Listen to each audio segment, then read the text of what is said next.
This is not a joke. If you ran the script we're going to be talking about today, I want you to pause the video right now and reinstall your system fresh and completely. That is not a joke. I am being fully serious here. So the script we're going to be talking about today is called WinSux, and it's by this guy called Freebie. Now this guy's a Windows debloater. He's talking about Windows and PC optimization and stuff. That's his entire YouTube channel. Now, if we go ahead and go to the one-click script, WinSux, right? That's kind of the advertisement here, is that it's only one click to debloat your system, right? Well, I looked at this script because a couple of commenters, a couple of my viewers asked me to look at it. And so I was like, okay. I went and I looked at it and I went down and we'll start with the smaller stuff and we'll work our way up. How about that? He has his own GitHub repository, his own personal GitHub repository, where he houses exes, where he houses these zip files and everything like that.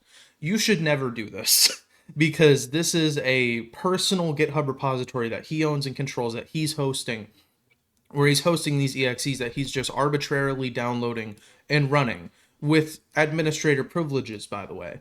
So I can't prove that these exes are safe. These could be tampered with. I'm not going to argue this man's intentions. I'm not saying they are, but they could be, even if not by him. This is risky. This is not something you should be doing. At least download from the official source. And he's not doing any kind of hash verification to prove that these exes are safe and legitimate. He's just downloading and running this arbitrary exe from this random source that he controls. If we go ahead and we look at trusted installer here, what his script is doing is what we in the cybersecurity world call process hijacking and privilege escalation.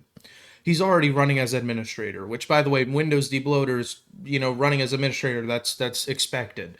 But running as trusted installer, yeah. So trusted installer is a level above administrator. It is the highest privilege level you can have on a Windows system.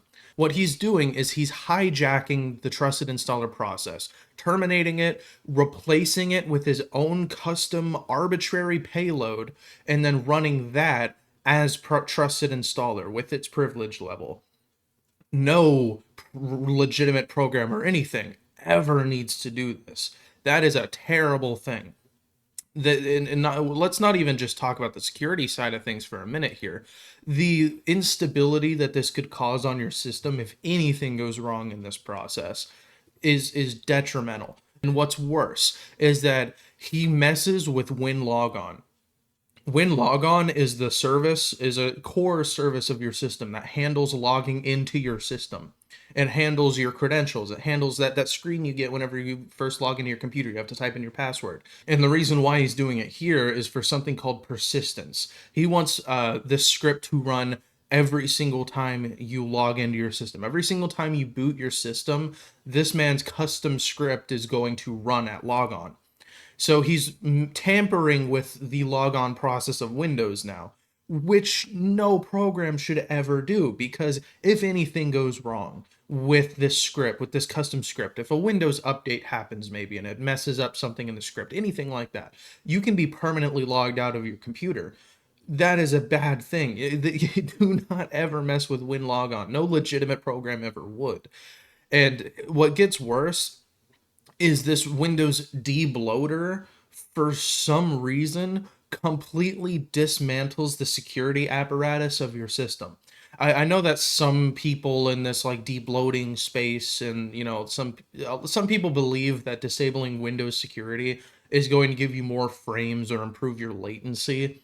And even though it might slightly improve these things, even though most of that effect is placebo these days, especially with modern hardware, I will tell you this right now, it's not worth it. The slight performance boosts at the cost of completely having no security on your computer is a terrible thing. And not to, this goes above and beyond just like disabling real-time protection. This actually disables tamper protection. It disables everything. And then it goes above and beyond to suppress notifications from Windows security.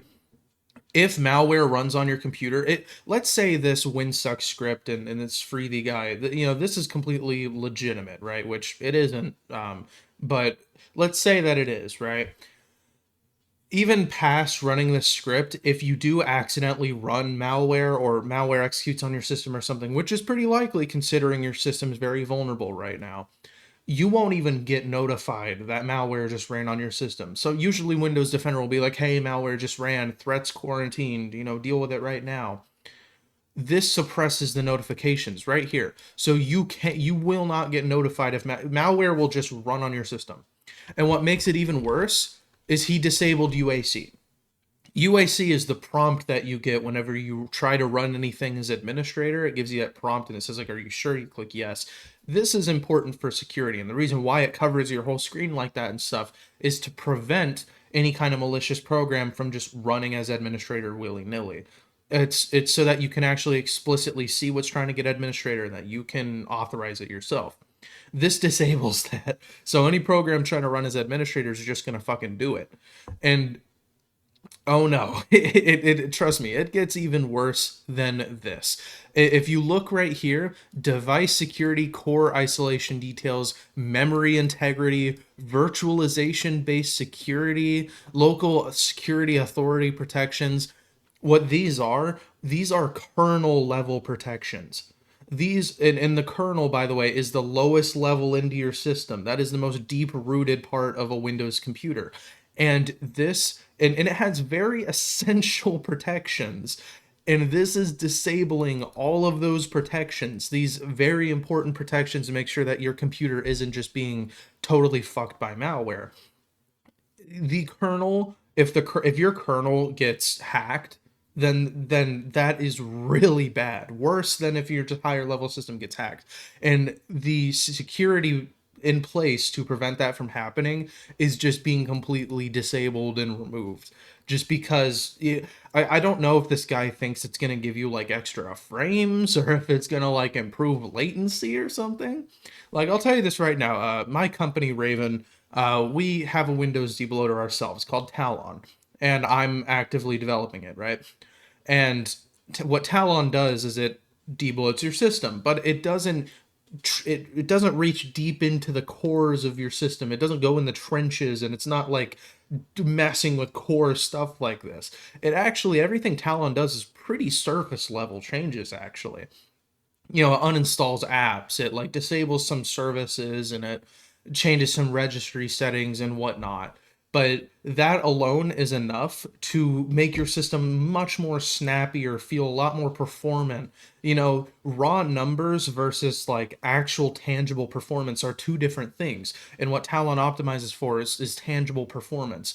And so people will run Talon, and obviously it depends on how good your PC is, right? If you have a really low end PC, you're going to see a lot of performance benefit. If you're using a higher end PC, maybe you're not going to see as much just because your PC is already really good. This for any debloater, by the way. But if you run Talon, you will see some performance benefit. You will see, the system feels cleaner and snappier and stuff. But it doesn't go into the trenches, and you don't need to be doing this for that. It's not necessary. And again, all of the compromising your entire system just for like 3 extra frames in Call of Duty is not worth it. This is not necessary to do to any system. This stuff is here for a reason. You might think, oh, it's just Microsoft adding shit for the hell of it. No, maybe Copilot and all that crap, right? That's just appeasing to investors. But this is Defender security. This is kernel level protections. This is smart screen. Smart screen is very important. And something else kind of silly. This PowerShell script has other PowerShell scripts embedded inside of it. So it's a PowerShell script with a nested PowerShell script inside of the PowerShell script. I know it's crazy, but I mean, God, you never want to do this to any kind of computer, man. You should never be doing this. So, there's more, frankly. There's even more to this script that I haven't even gotten into, but I think it's safe to end it there. If you want to look into the script yourself, the link's in the description. Again, don't harass this guy, because obviously I can't argue this man's intentions, right? As far as I'm aware, this is just a guy trying to release a Windows debloater to his audience to try to, help out his viewers, right? I can't prove that. But what I can prove is that if I looked at this script, which I am, and I didn't know too much about the guy, which I don't, and I was reading this script, I would call this malware, which I am. This is malware. I would call this malware. Even if it's not, even if the guy maybe, because again, I can't argue his intentions, but if I saw the script, I would tell you it is malware. So do not install this on your computer.